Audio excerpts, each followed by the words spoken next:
This morning, the U.S. Embassy in Ukraine on high alert. The State Department now ordering diplomats' families to leave the region while authorizing non-essential staffers to depart.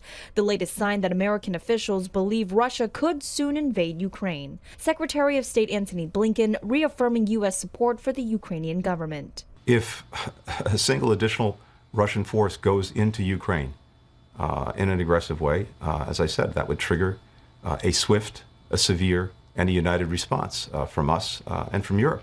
ABC News confirming the Biden administration is now considering sending more troops to the region. It would be on top of severe financial and trade sanctions against Russia, including the possible restriction of Russia's access to U.S. technology, in particular semiconductors that enable computer and smartphone technology, making it more difficult for everyday Russians to get consumer electronics. But officials stress no decisions have been made yet. In California this weekend, the U.S. military shipping out additional supplies to Ukraine, following the administration's approval of $200 million in defensive security assistance. This comes as Russia has massed at least 100,000 troops near its border with Ukraine, prompting a bipartisan call for immediate action. Let's make sure that we are pushing back right now with stiff sanctions. But the very strongest sanctions, the sorts of sanctions that we use to bring Iran to the table, is something that we should hold out as a deterrent to prevent Putin from taking the last step of invading Ukraine.